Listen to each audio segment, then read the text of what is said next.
Good afternoon, South Africa. Welcome to a Tuesday edition right of Afternoon Express. I'm Danilo Acquisto. Good afternoon indeed. I'm Barney Booty. Today's the second show of 2016 and we are celebrating creative artists who've come together to honor historical icons of our beautiful country. Indeed. One of my favorite guests of 2015, David Kramer. He's back in the building today to talk about a new production that he's put on. 50 years of the anniversary of the forced removals in District 6. The play is called District 6 Kanala, and he's also brought along with him his musical... Kanala. What did I say? Kinala. Like the girl from Lion King or it's something. Kanala.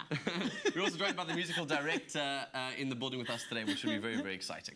Yeah, Guy Collins, blues guitarist, gathered together some of South Africa's most amazing musicians, and they've collaborated to make an ode to Madiba. So they'll be performing it later on, so don't go away. So theatre, music, and then on to Open Streets. Open Streets is happening very, very soon in Cape Town, and we're very excited to have one of the co-founders joining us in the loft today. I went in 2015. What a phenomenal experience. Basically, no cars allowed on the streets. It's a chance for all communities to come together to collaborate and come and experience each other's cultures, gifts, and experiences. Awesome. Loads of entrepreneurs put their businesses on show, and there are some incredible businesses. So if you're a young entrepreneur and want to see what people in our urban areas are doing with their lives, make sure you go and check that out.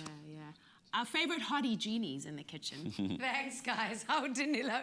Welcome, South Africa. I'm Jeannie Maboneng D, and it is so fantastic to be back in the loft today. Now, I've actually got a whole lot of anxiety because if you go online, Twitter and social media is ablaze because the USA lottery is now up to its highest number that it's ever been. And if you play and win, you're basically going to win 23, wait for it, billion rand. That's how high it is. And you know what the first thing I'm going to be doing is when I win that, because I will, I'm going to get myself a private chef. That'll cover for about a week.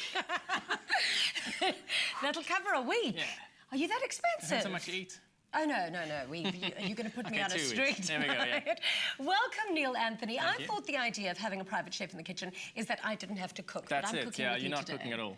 Okay, you can good. Just watch. What are we making? We're actually not doing much cooking anyway. We're going to do a classic Peruvian dish, which is a marinated fish dish called a ceviche.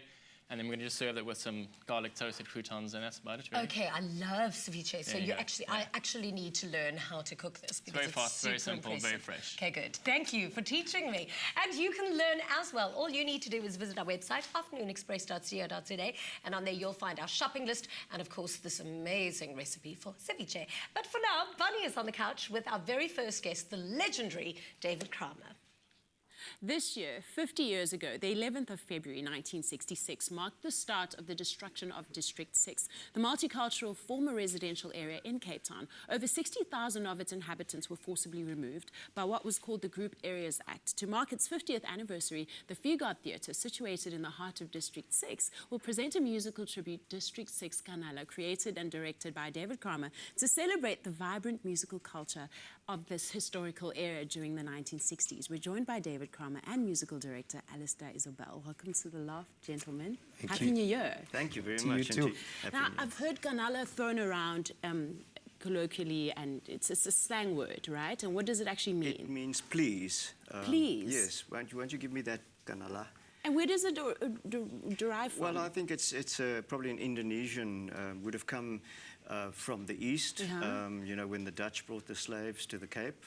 A lot of those kind of terms were spoken by the Malay people. Oh, wow. Yeah. Wow, very interesting. Now, you've, your long-term creative partner, Tali Peterson, who's eight, you worked together on some really amazing productions that celebrated District 6, like Fairyland, Cat and the Kings, and District 6. And now, District 6 Kanala. What is it about? Well, it's very much, as you said, it's about the celebration of the musical culture. I wanted to create something that kind of, you know, reminded us of the vibrancy of what was there and what we've lost.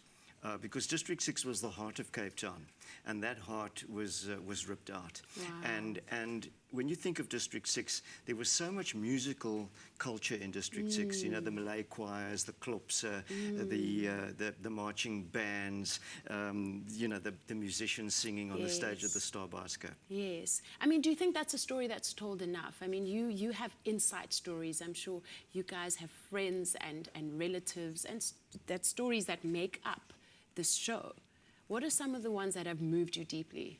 Well, you know, it's been a long time. I've worked with so many musicians who who grew up and worked in District 6.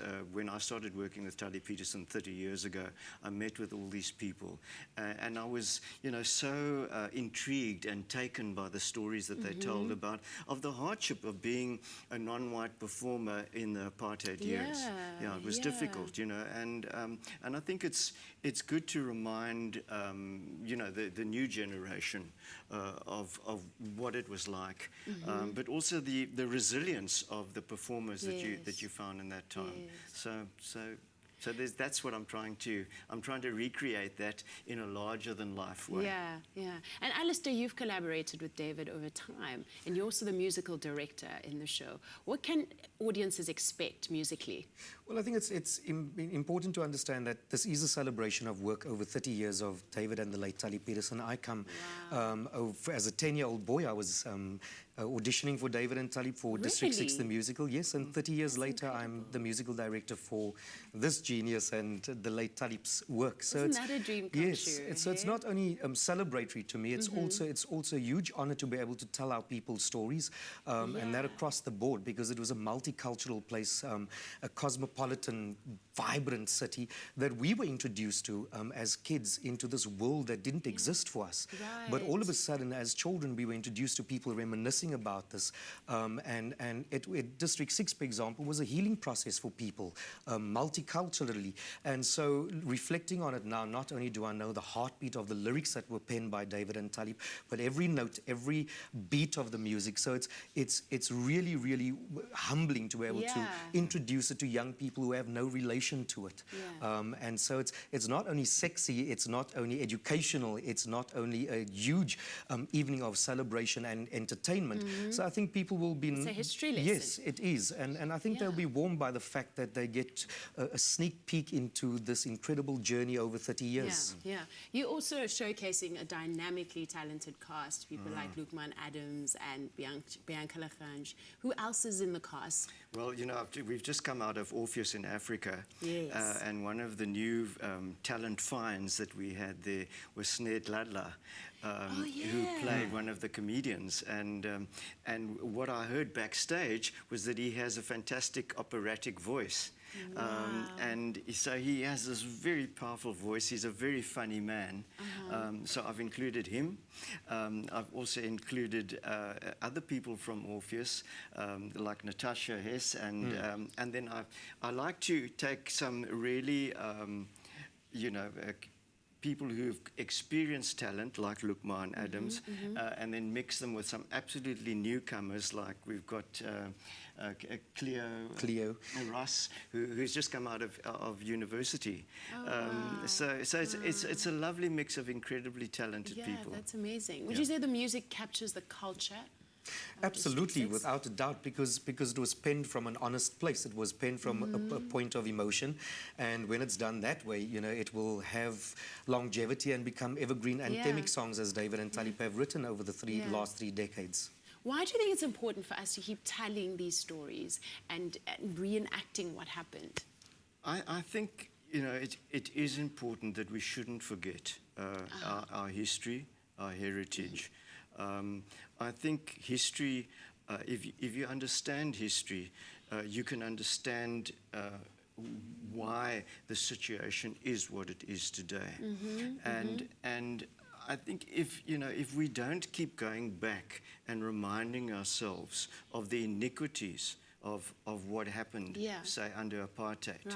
I mean, if you look at that open space in the heart of Cape Town, and you don't know why that is, but if you do know, it means so much more.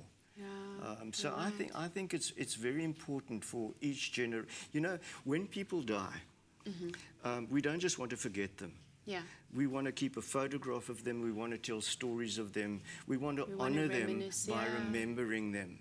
And that's what Kanala is. Kanala is an attempt to honor the memory of people whose lives were destroyed under apartheid. Wow, and also parts of the South that were lost here. Wow. Well, all the best with the show. I hope it's a raving success, and I'm sure it will be. Thank you, gentlemen. Thank you, Bonnie. Now, District 6 Kanala will preview from 2nd February and will open officially on the 11th of February at the Fugard Theatre in Cape Town, marking the occasion of the 50th anniversary. After the break, Neill Anthony, the private chef, makes us a marinated yellowtail with garlic croutons, and we chat to blues guitarist Guy Collins, who's gathered together a number of top South African musicians to record a song 15 years in the making, inspired by Nelson Mandela. Don't go away. Salati Plantation Select adds subtle sweetness to toffees, caramel, bran muffins, or sprinkled into a spicy curry. Salati, always good, always sweet. Welcome back to Afternoon Express. So yesterday we were discussing New Year's resolutions, and Bonnie says hers was to get her life. Well, today I'm getting my life by having our very own private chef in our loft kitchen. Neill Anthony is going to now teach us how to make ceviche, which is that very delicious, tasty, super healthy fish. And of course, you are able to cook with us. All you need to do is visit our website, afternoonexpress.co.za, for ingredients and shopping lists and all these amazing instructions, the know-how. Indeed. So we're going to start off with very, very simply. I'm going to use yellowtail. You can use any, fresh fish that you can get your hands on. You can go with king clip, anything like that. Yeah. Anything, of course, on the sassy green list. Yes. I like to do a sashimi cut as opposed to doing the classic sort of dice that many people do. Okay, so that's now the trick. To sashimi cut it, yeah. That You gives just need a sharp knife, hey? You need a very sharp knife. You always need a sharp knife. Okay. Even cutting yourself is better with a sharp knife. We try not to do that on the show. Maybe towards the end of the year we get more tempted, though. But in the beginning of the year, definitely not. Okay, so very sharp knife, and just that's so neatly done. through I it, would probably cut myself doing that. It's fine. I think when you buy a sharp knife, always buy a box of plasters as well. Little trick for you. So we just, a nice generous sprinkling of salt as well. That's going to draw out some of the moisture, any moisture that's left in your fish. Some olive oil, some good, nice, grassy olive oil. Some fresh chili, doesn't matter what sort of type, a red or green, depending on how hot you like it, obviously. I like to spike mine with your favorite hot sauce, whatever hot sauce is in your cupboard at the time. Would sriracha work as well? Sriracha works perfectly, yeah. What are you using? This is sriracha, definitely. Oh, really? Yeah. Okay. And then the magic ingredient you have to use, obviously, is the lime. The acidity is gonna cook the fish. It's a great dinner party dish as well because you can do it a little bit in advance. You don't need to do it straight away and eat it straight away. So, make it, keep it. I'm a huge fan of this. Yeah. It's a really, really great dish. And it's a light summer flavour as well. Definitely. So it makes the most amazing starter because it's so light. You can also make a nice little canapé with it if you've got some little corn nachos or something and you lay them out on your board and, yes. and do it like that. Couldn't you make this as a main course and do it on fish tacos? Definitely. Oh, you see, I'm inspired. You've Just inspired writing my menus there for me. We're a good team, Neill Anthony, you and I. So this is, of course, totally optional. Just nice hot pan. Take some of your day-old bread is best. Okay. Flick it straight through there. I'm going to tell Clem to up his game because this is very impressive now. You don't want to burn your garlic, so just put your garlic in at the end. Yeah. And we're just using the garlic really to flavour the oil. As soon as that garlic hits the pan, you can of course smell it straight away. Now, what skill level does somebody need in the kitchen? I mean, this looks all very intimidating to me, but is your average chef, would your average chef be able to do this? Of course. To be able to look so good? The flicking is just for show, really. You can turn it with a spoon if you want. Okay. The best way to practice this, is practice, obviously. Oh, man, I can do it. If you want to get very good at it... You can do this too. If you want to get very good at it, fill the pan with rice and just sit at home and do that. Practice. Is that how you learn? That's how you learn. Okay. A little bit of red onion goes in there as well towards the end for a nice bit of crunch and some more freshness. Yeah. You can use shallots as well. Red onion just looks really cool, I think. That's pretty much it. You can leave that. You can pop a bit of cling film on it and put it in your fridge if you're having a dinner party and serve it later. Okay. You can serve it. Anything you cook in a pan with an amount of oil as well, just, oopsie, take and drain out onto some paper towel. Nice. Final bit of seasoning on the croutons as well. That's so much nicer, actually, than store-bought croutons. Definitely. I know store-bought croutons are lovely, but that's still got a bit of a chew in it, hey? Exactly. So you just sort of sear that outside, and I like a little bit of darkness as well. They sort of almost that quite sort of smokiness. Yeah. Now, how do we plate this? How do you serve it? Just straight up. And then again, here comes in the advantage of the sort of sashimi cut. Instead of the dice, you know, we're sort of lumping it on and off. You just really drape and ribbon. I like to call it organically scatter. Yeah, the rustic look. Yeah, now, would sort you of serve this organically with like scatter. little baby forks or with chopsticks maybe? Because I know they don't use chopsticks. You can really do what you like. I mean, baby forks, chopsticks, hands, whatever. I mean, that just looks sensational. Don't tell anyone else in the loft we've made this. This is my dinner. Just like that. Just finish it off. And these are nice, also sort of slightly warm if you can get them to that stage. Pop it like that, and then just for a little bit of prettiness, you know, just fold a couple of baby herbs over. Keep your baby herbs in ice water, keeps them nice and fresh. And there you go. I can actually see everyone in South Africa now looking at this, salivating. And as they're salivating, they're thinking, that's exactly what I want for dinner. But you know what? You can have this for dinner. All you need to do is visit afternoonexpress.co.za. Shops are still open. Get shopping now. And you can have this. Oh, I'm definitely having this. Yummy. Right now, though, Danilo's on our couch with the next guest. Oh, it looks so delicious. I hope his brand new season of his show is not going to air at the same time as ours, because I'm going to be looking at all of his dishes as we do right here on Afternoon Express. Now, in 2001, Guy Collins, one of South Africa's premier blues musicians, started writing a song inspired by Madiba. It wasn't until 2015 that he finished writing the song after a conversation backstage about the current state of our nation. Over the following months, he gathered some of the most respected musicians in South Africa and finally recorded the song he started almost 15 years ago. Joining us in the loft is Guy Collins and one of the talented musicians he collaborated with, Onks Mona. Onks and Guy, welcome to Afternoon Express. Thanks so much. So, Guy, you and I met a couple of years ago when you were still performing with Hot Water, and I mean, you are widely respected for your musical talent, and it's really exciting to have you on the show today to speak about something so close to your heart, and I think so close to our country's heart too. Why 15 years, man? I don't know, it was one of those songs that I had a chorus, sort of, and then I had these different verses that didn't quite express what I wanted to say, really. And I think that after this conversation that you mentioned backstage with actually one of the musicians who's here with me tonight, this afternoon, Kholiswa, I went home, I had to finish that song because I just realized that, you know, there was a couple of months, or almost 9 months ago, and there's so much going on in our country, and I realized that, like, I've been inspired so much by Nelson Mandela, so I just had to finish this song.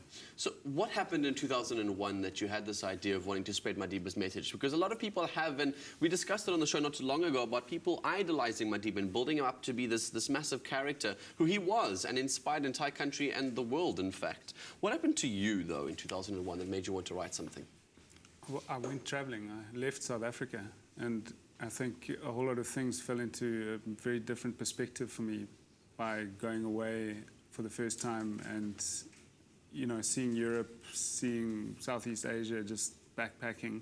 And I think I realized then what had inspired me when I left school in 1994, and actually I was just eligible to vote, and, you know, I think, you know, I grew up on a farm. I grew up with, my first friends were colored young guys. So it was like none of it made sense. Like a lot of the history of the country was like, I was very confused about it when I was a youngster, you know, like because my friends were not white, you know, and So I think when I went overseas, a whole lot of things just started falling into place. Not that I wasn't conscious of it before, but I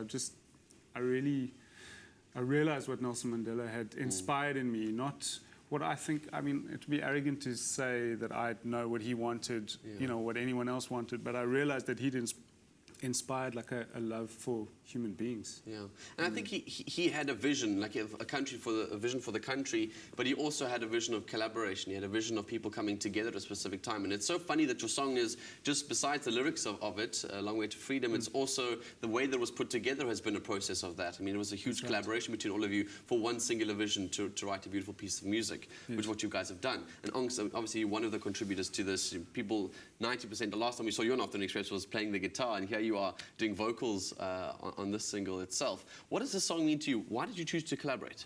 Well, this means a lot to me, I must say.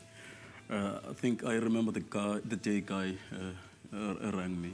So I just got this idea he wants to put together, and it's about carrying on Matiba's legacy and his brilliancy. And I jumped on board, man. I couldn't hesitate. And I really liked it from the day I heard it, and I was like, let's do it. Yeah. Let's do it. And ever since, we never stopped. And I think, going back to what Guy was saying, as a country, as musicians, we need to do a lot to make sure that Mr. Mandela's legacy gets carried on and on. And exactly. As Mr. Kramer was saying, I mean, people carry photographs to remember legacies and they teach stories about it. This is another way to share a story of how it's impacted your guys' lives individually, coming through a piece of art, which is the song itself. And obviously, Guy, like I said, it's a big collaboration between all of you. But I mean, music videos, behind-the-scenes films and things, all be made about this song itself. I mean, what was your vision initially? Because why are there so many contributors on a song like this? Well, I actually, when I wrote that song, it was a Friday night. And I recorded it on my phone, and I actually put it on YouTube the next day, and then I sent the link to friends of mine that I knew in the music industry and filmmakers, just people who own studios, and I had immediate yeses from people. Just said, yeah, let's do it. You know, with there was never any discussion about any money or anything like that, because, well, not 1 cent passed. Changed hands really, except for maybe some fish and chips. And some good cold beers around a table discussing the ideas itself. But obviously discussing this idea of collaboration, Taxi Violence were involved, and what I loved about that collaboration is that they all switched roles in some way or form. Why does that all seem to happen with the song? The song seems to have just turned everything on its head. I think it just was I had no expectation. I mean, I really was so surprised. I had more offers of studio space. I had more people that wanted to be involved but couldn't be there. It was like more than I asked for, I thought, well, just give it a go, So, I don't know, what is it? Onks always talks about Ubuntu. So, I think it's the spirit of the song. There's a spirit behind Madiba. Yes. And we obviously are going to hear it later on, so we'll get a sense of it for ourselves, I think. But what is the message you're hoping people will take from listening to it, if they come across it? Well, I think it's to look beyond the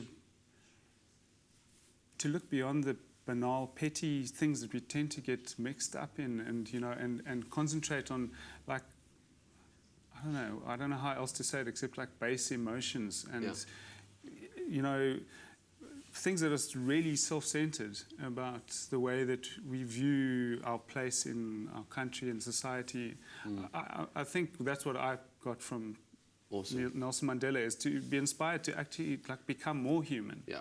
Love becomes an action, something you feel and then outwardly reflects from there. So we'll hear more from you guys later on, from other contributors too, as well as we'll get to hear the single later on the show. Hope you guys are excited about it, because I definitely am myself. Now, after the break, we chat to the co-founder of Open Streets, which is a unique non-profit organization which transforms urban streets into vibrant open spaces. And with the 2016 Met just around the corner, we take a look at my collaboration with menswear designer Sheldon Kopman. Don't go anywhere.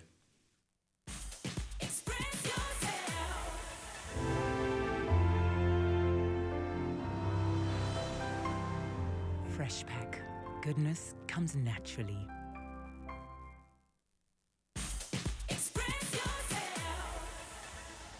Welcome back to Afternoon Express. Now, Open Streets is a global movement that seeks to maximize the power of streets as a public space and public resource. It started in Bogota, Colombia, 41 years ago, and it basically turns 120 kilometers of the city streets into a car-free space every Sunday and public holiday.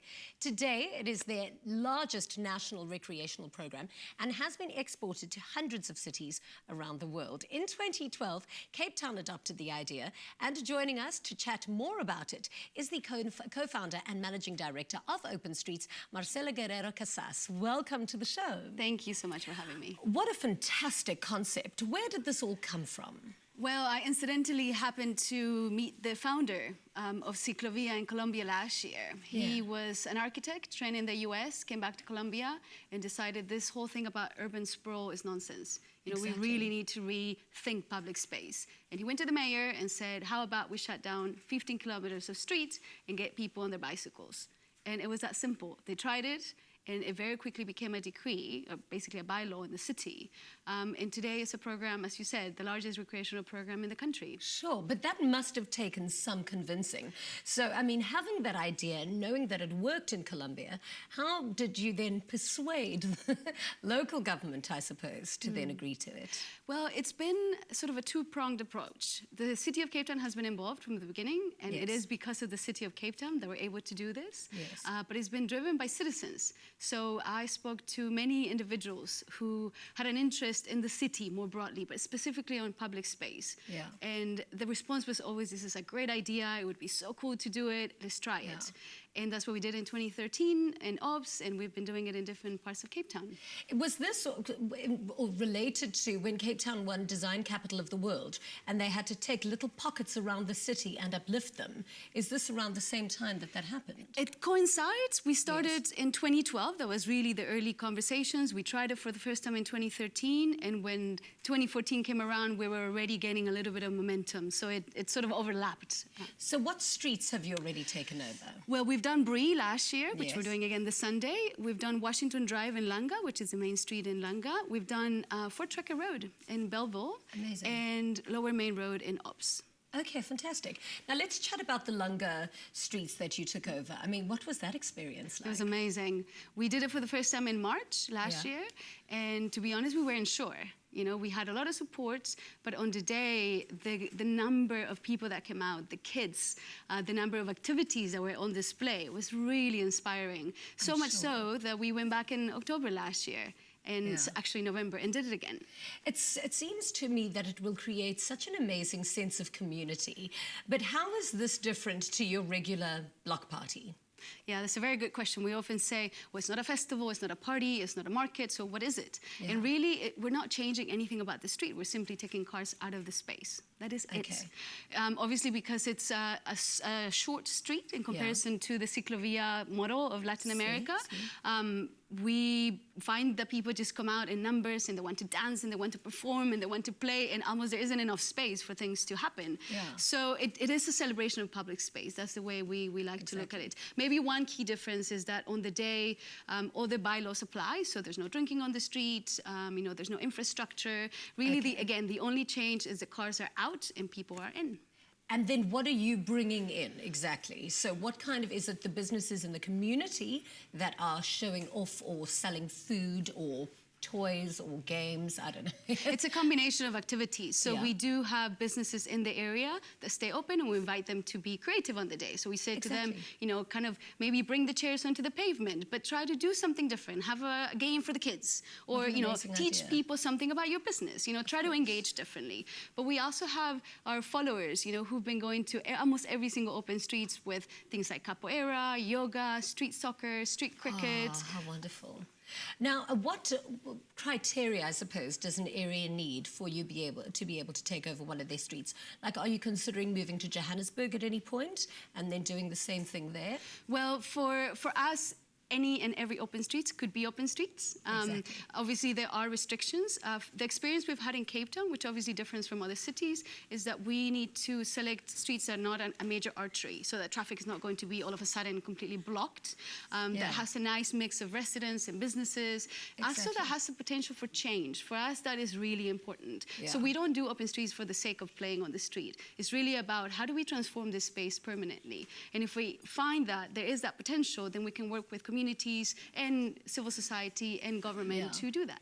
I love the fact that when these streets are more lived in by all of the communities, it automatically makes them a lot safer, don't you think? Because, you know, it's that old New York and Australian thing of the broken window system, that if you look after the area that you stay in, it tends to be, you know, a little bit safer. I think also something psychological happens when people are on the streets. When we first went to Langa, the SAPS officer was very nervous, and he said to us, you know, crime is really rife in this area, and I don't know about people drinking on the streets, and we convinced them. We said, we have a plan, please let us try it. That same day, after Open Streets, he sent us a message saying, I cannot believe this. Okay, well, Not I'm a single coming. I'm going to be there this Sunday. You're going to be there with me? Absolutely. We're all going to enjoy it the whole way. Open Streets is happening this Sunday in Bree Street in Cape Town. So if you are around, definitely come check it out. It is absolutely wonderful. Right now, though, here's Bonnie. Make sure you circle it on the calendar. The 2016 Met is ready to set Cape Town on fire at the Kenilworth Racecourse on Saturday, the 30th of January. This year's theme calls for a rare blend of fashion and classic race day style. So Danilo paid a visit to menswear designer Sheldon Kopman to work on their own collaboration. It takes a unique combination to create a rare blend, which is why I'm choosing to collaborate with Sheldon Kopman from Naked Ape for the hotly anticipated 2016 Met. We're going to create a bespoke look. Sheldon Kopman engineers his designs to be a blend of tailored masculinity and cutting-edge style. Sheldon, I'm so excited about this collaboration. All of your outfits over the last few ranges have just oozed this sense of masculinity. So I've got quite a preppy look to myself, and I'm keen to step those boundaries a little bit, kind of explore outside of my current realm. And I'm excited to see how you and I can create a rare blend in this space and see what you're going to bring to the table. It's endless in terms of what we can do from a design perspective. Of course, within our design aesthetic and our shape and our style.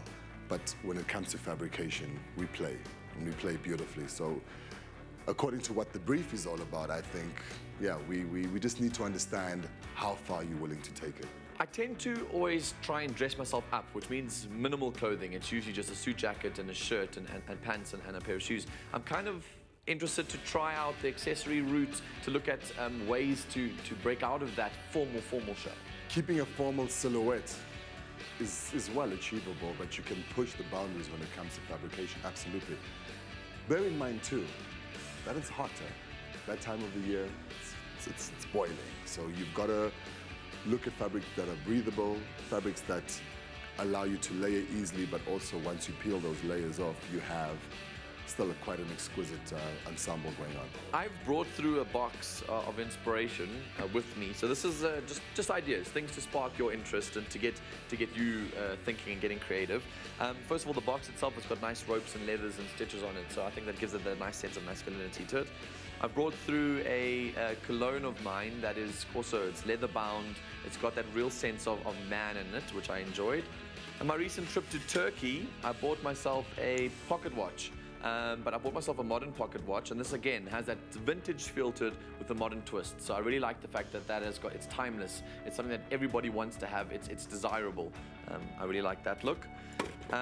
Talking about the urban explorer, the global explorer, binoculars are a must. It takes a lot of class and culture for somebody to know what they're looking at when they're looking through a set of binoculars. And so that's kind of my box of inspiration. I don't know if that helps your thinking process. It helps, certainly, you know, from basically giving me an understanding that you global traveler, right, who's rooted in Africa. Well, our inspirations are from South Africa and the rest of the continent of Africa.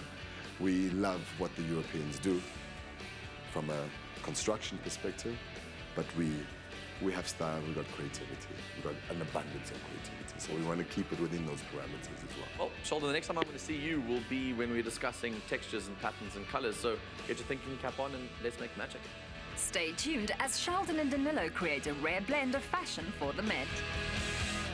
Sure, the pressure's on when you work with some of the most stylish women in the industry. I've got to make sure that I step up my game. 2016 Met, you're mine. Now, if you want to show off your rare own blend of fashion at the 2016 Met, we're giving away an amazing VVIP experience to one lucky winner and their partner worth over 24,000 Rand. The prize includes flights, accommodation, and all transfers for the weekend to enjoy the 2016 Met in VIP style. Simply SMS the keyword Met along with your name and city to 3377. 728, and it could be you. Remember, SMSs cost R1.50. T's and C's do apply and are available on our website, afternoonexpress.co.za. Now, after the break, South Africa, we make us a sweet and delicious Thai cashew brittle, which is the perfect treat to pack in your kid's lunchbox. We'll be right back. Five Roses blends only the top 2 leaves of the finest Ceylon teas. Because nobody makes better tea than you and Five Roses.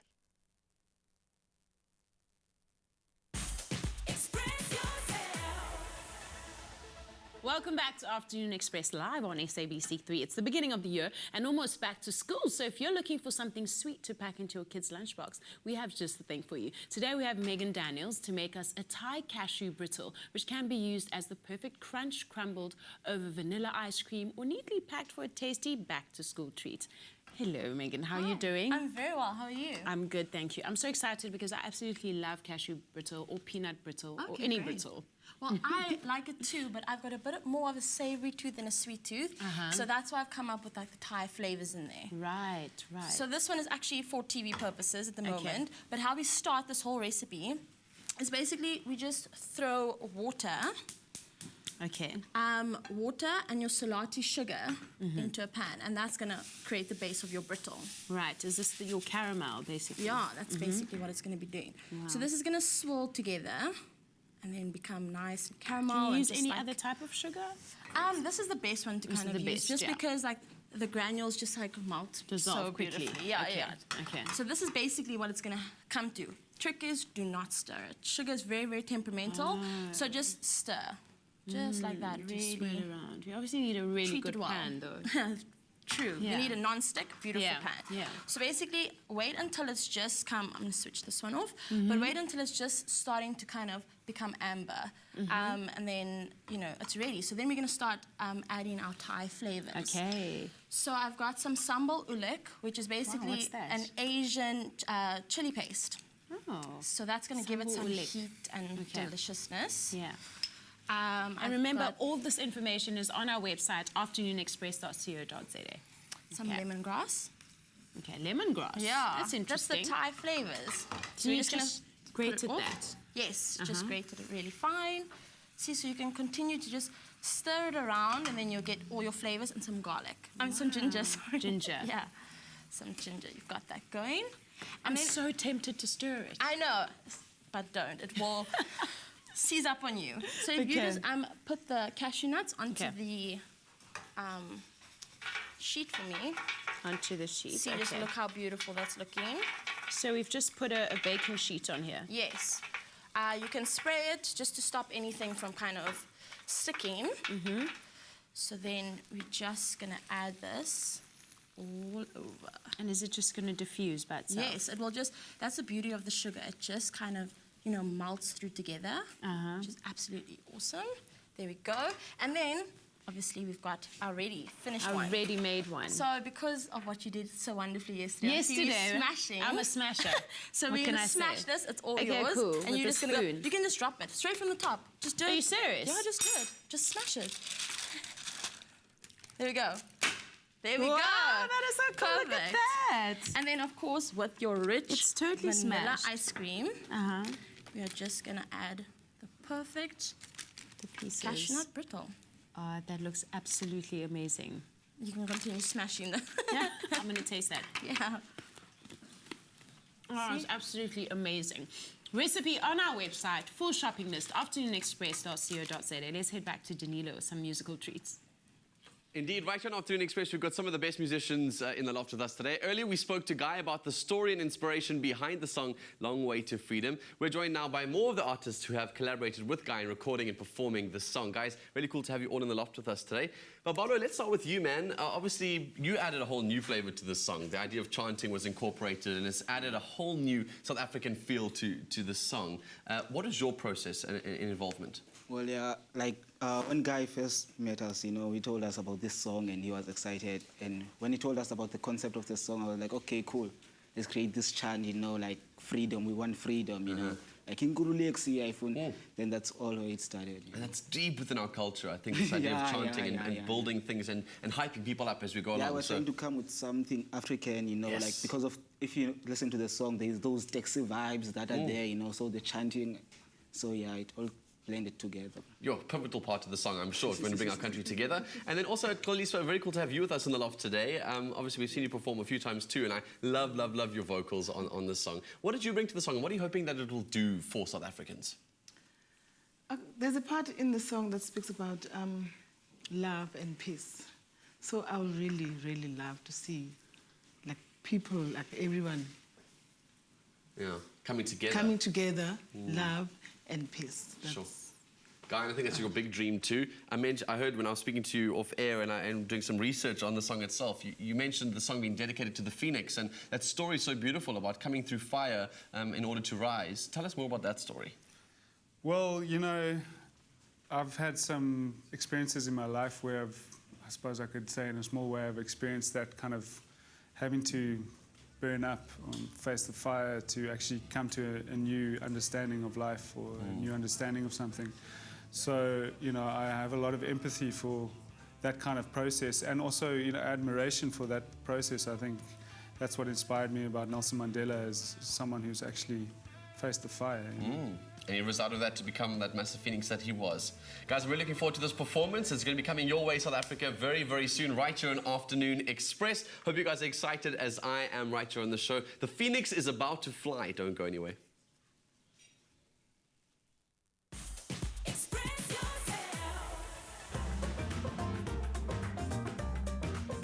Another delicious recipe brought to you by Salati Sugar. Always good, always sweet.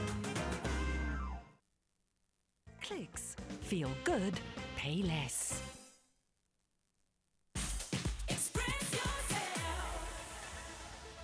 Welcome back to Afternoon Express. Now, before we get to the performances, if you are a fan of the blues, then today is your lucky day. We're giving away copies of Guy's new album titled Breaking My Bones, which features the song The Long Walk to Freedom, or The Long Way to Freedom, rather. Simply SMS the keyword Express, your name and city to 33728.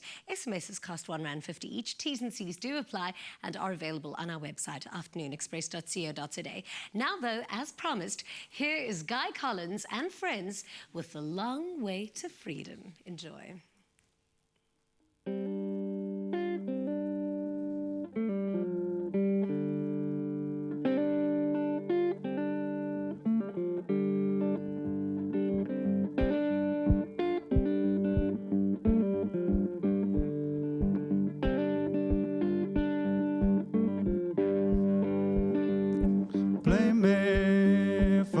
Complexion, put my body up against the wall, drag my soul through the dirt. Blame me for my affection, take my love and crush my bone.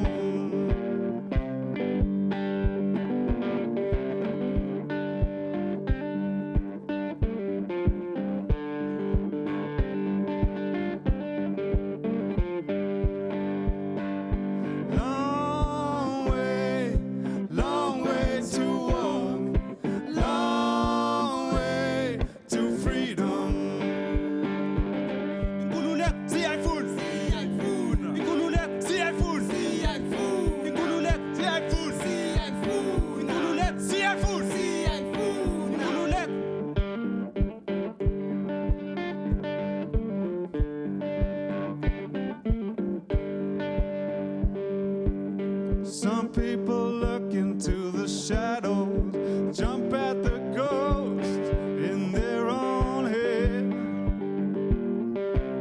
Some people shoot for the stars, wake up dead. Some lose the gold in their own lives, forgetting all the wise words the prophets have bled. Oh,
wasteland.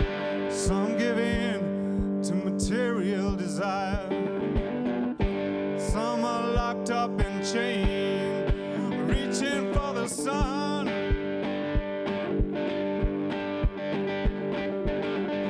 If you truly wish to fly like the phoenix bird, you must face the fire.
Well done. That was Wow. excellent. Shame, you know, we're celebrating creativity on the show today, and I think we've got to give a moment to the king of creativity himself, who passed on yesterday, Mr. David Bowie. And you know what's so funny, and why I was so sad yesterday, because I was actually named after his one song, Jean Genie. Oh, I'm named after my gran, who's Jean, but then he obviously inspired it. My parents are movies like that. Very exciting. Guys, it's been such a cool show today, celebrating all the different arts. What I love about this song, obviously, is discussing our freedom. I mean, theatre played a big role in that whole the freedom process. I mean, 2016 seems to be the social media year of how we're using to express ourselves in social media side. But David Kramer, before we even discuss anything intense, can I just say, sock day today? Is that what it is? Wow, those It's are official. lovely. Oh, those are so How cute. But I also like the fact he's wearing colourful socks. So Yes. we've got something in common. It's cool. Yeah. But what do you guys think about And social you're also media? wearing Feldskuna. Yeah, exactly. and social media moving into 2016, this year, expression, theatre being that voice of the people. Social media now seems to be the voice of the people. And this year seems to be the voice of the citizen. Yeah, rising up again. Where does theatre stand in all of that? Well, I think, where does it stand in all of that? I'm putting someone on the spot, eh? Yeah, just like that. I think theatre is about storytelling, where social media is about opinion. Yeah. And so you have, you know, a lot of scope for opinion, all kinds of opinion, as we hear all the time. But I think what theatre does is able to put things in perspective and explore emotional depth that social media doesn't. Can't do. Not in 140 characters. No ways. Exactly. Yeah. Well, I certainly heard. What did you make in the kitchen? I heard you had brittle. I Are you made a guys cashew hungry? brittle. Yeah, and A I Thai made cashew ceviche, brittle. which is amazing. I like how I Love say ceviche. I made it, but actually Neill Neill Anthony Anthony made did, it. yeah. But now make sure you join us again tomorrow for Afternoon Express, and tune in early because we're on the couch with one of South Africa's funniest men, Stuart Taylor, and to get his comedic look on the past year. And in the kitchen, we're making Mexican-inspired Millis. Millis. I wonder if I'm going to be making that tomorrow, because today I definitely nailed the ceviche. But otherwise, we'll see you tomorrow. Until then, happy eating. Thank you so much to all of our guests for coming through. Mwah! Have a wonderful evening further. Ciao. Ciao. Happy eating.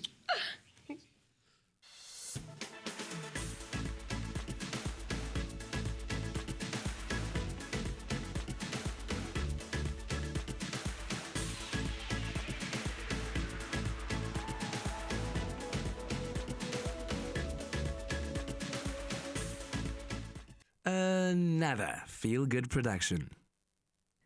Hi YouTube. YouTubers, thank you so much for watching the show. Be sure to not miss another episode by clicking subscribe right over there. And we'll see you every day. Afternoon Express. Enjoy.